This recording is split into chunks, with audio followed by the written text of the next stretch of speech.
जय माँ डाट काली भक्तों। आज का जो वीडियो है आप टैगलाइन से समझ गए होंगे। आज का जो वीडियो है ये मैंने उस सवाल पे बनाया जब सभी भक्तों के ना सवाल आ रहे थे, गुरुजी जन्मदिन को लेकर कोई एक स्पेशल वीडियो बनाइए जिसमें हमें बताइए कि जन्मदिन के दिन, क्योंकि साल में एक बार जन्मदिन आता है और आपकी उम्र बढ़ने के साथ घटती भी तो है ना, साथ ही साथ उम्र बढ़ रही है तो कहीं न कहीं कुछ चीज़ें जा रही हैं और कुछ चीज़ें आ रही हैं।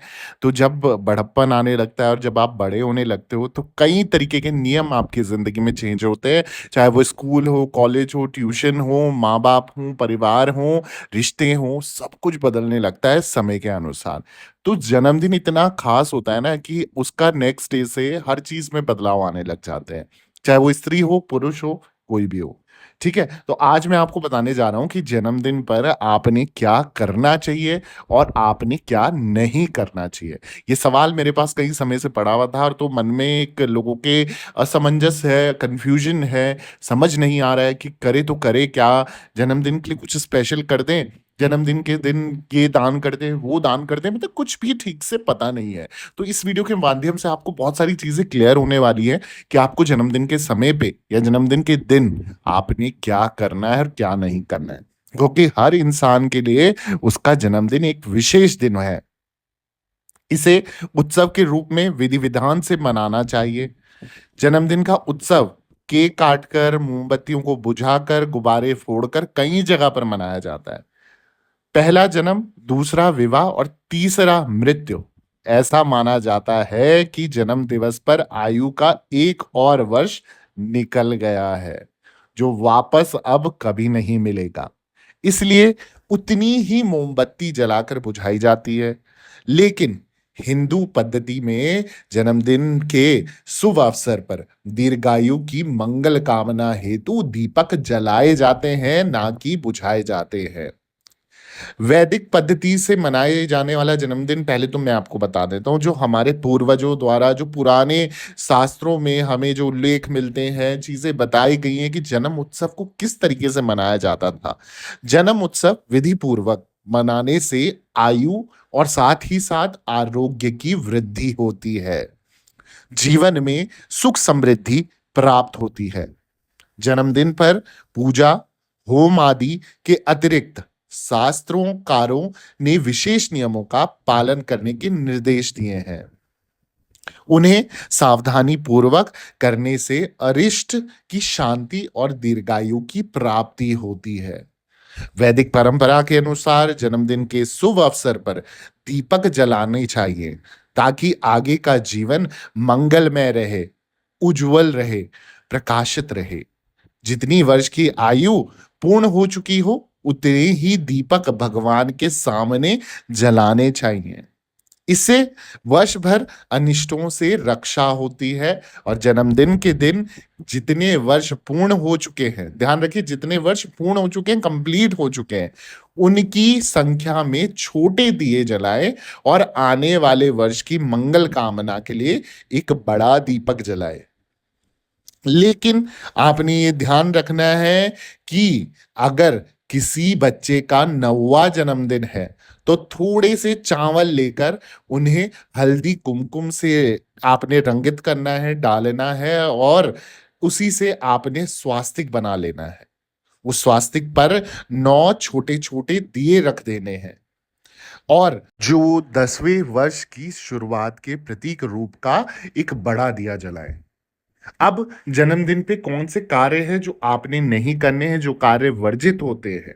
मैं आपको बता देता हूँ, कई लोग ये गलतियाँ करते हैं और मैंने देखा है जो लोग नहीं मानते हैं, फिर उनके ग्रह दोष, ग्रह चाल और ज़्यादा बिगड़ जाती है। अगर बिगड़ी हुई है, कोई ग्रह खराब हो रखा है ना और कई बार आप ऐसे उल्टे काम कर देते हो, तो वो ग्रह आपको और ज़्यादा नुकसान पहुँचा देता है। कैसे? अगर जैसे अब वर्जित काम कौन से हो गए?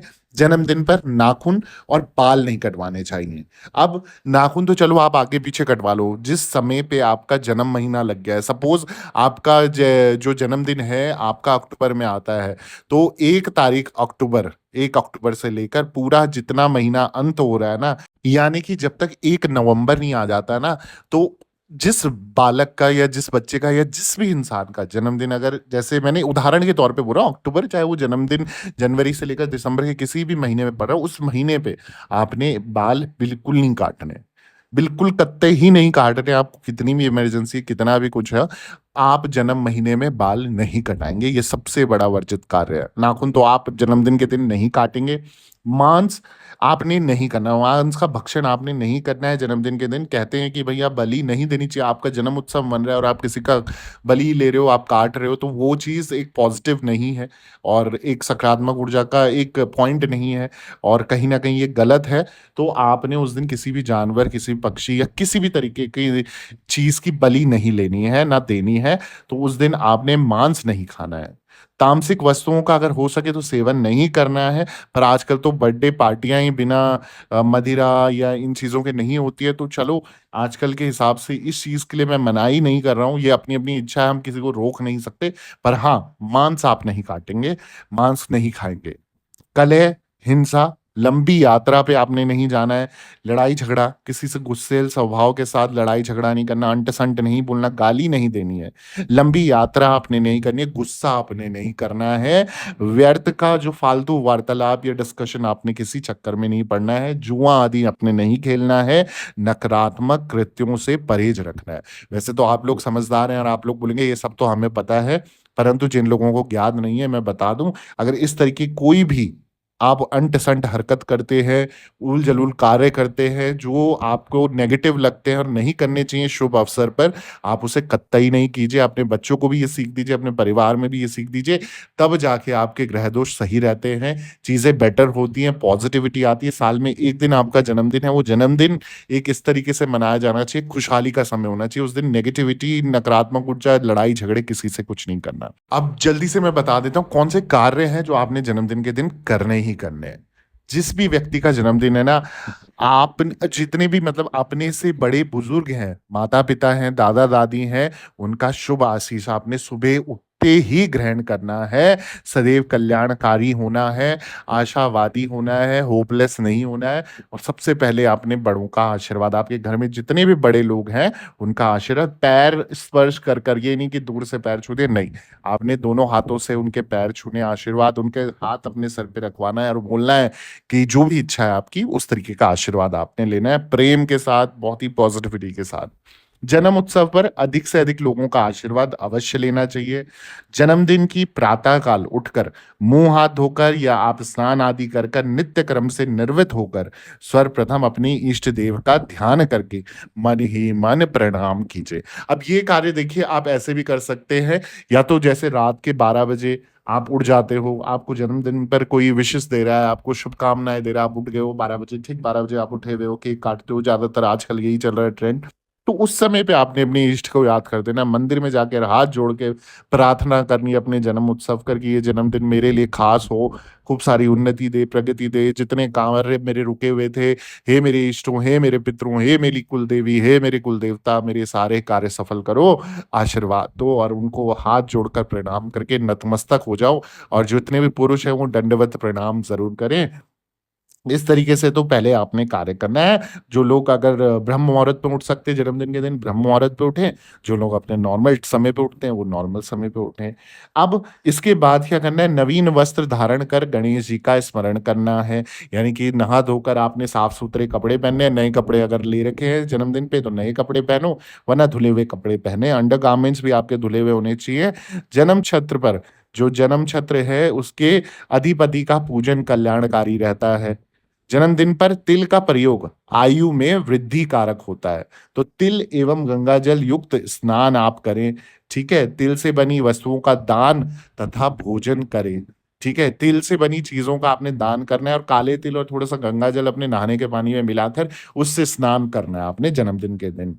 जन्मदिन पर मंदिर में प्रसाद, अनाथालयों में जो जितने भी अनाथालय होते हैं, वहाँ गरीब और ज़रूरतमंद लोगों को भोजन कराओ। वस्त्र अगर दे सकते हो यथाशक्ति अनुसार है, वस्त्र इत्यादि भेंट करके शुभ आशीष उनसे प्राप्त करो, उनका भी आशीर्वाद प्राप्त करो।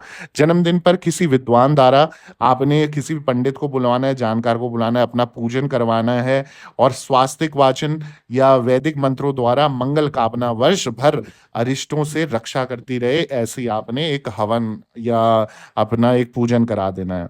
अब पूजा अनादि के पश्चात ब्राह्मण को भोजन कराना है और यथाशक्ति अनुसार दान ज़रूर करना है। चिरंजीवी, मार्कंडेय ऋषि सहित जो अश्वत्थामा जी हैं, हनुमान जी हैं, अष्ट दीर्घजीवियों के स्मरण एवं पूजन से मनुष्य दीर्घ जीवन प्राप्त करता है, तो इनका नाम आपने ज़रूर लेना है। विद्वानों के अनुसार जन्मदिन के शुभ अवसर पर छठी देवी की पूजा अवश्य करनी चाहिए, बहुत महत्व रहता है, तो छठी देवी को ज़रूर याद करो, इनकी पूजा से शुभ भाग्य की प्राप्ति होती है। तो आपने छठी मैया का आपने ध्यान करना है, उनको धन्यवाद करना है कि इस जन्मभूमि पे उन्होंने आपको जन्म दिया है।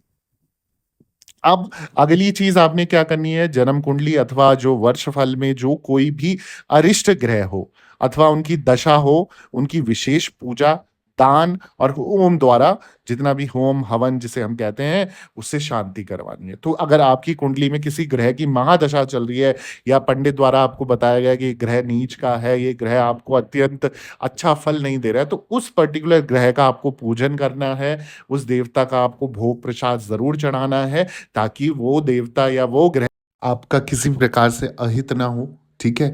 जन्म या वर्ष कुंडली के जितने भी अरिष्ट ग्रह हैं, वो आप दिखवा के उनका दान पुण्य भी ज़रूर करें और जितने भी अरिष्ट ग्रह जैसे मैंने बताया कि अशुभ फल दे रहे हैं, तो उनके निवारण हेतु सूर्य, मंगल इनका जप और दान और स्वयं अथवा किसी योग्य ब्राह्मण द्वारा आपने करवाना है। तो ब्राह्मण से करवा लो, किसी पंडित से करवा लो या खुद भी कर सकते हो अगर आपको जाप आता है, उनका कोई भी बीज मंत्र पकड़ के आप उस चीज़ का जाप कीजिए 108 बार।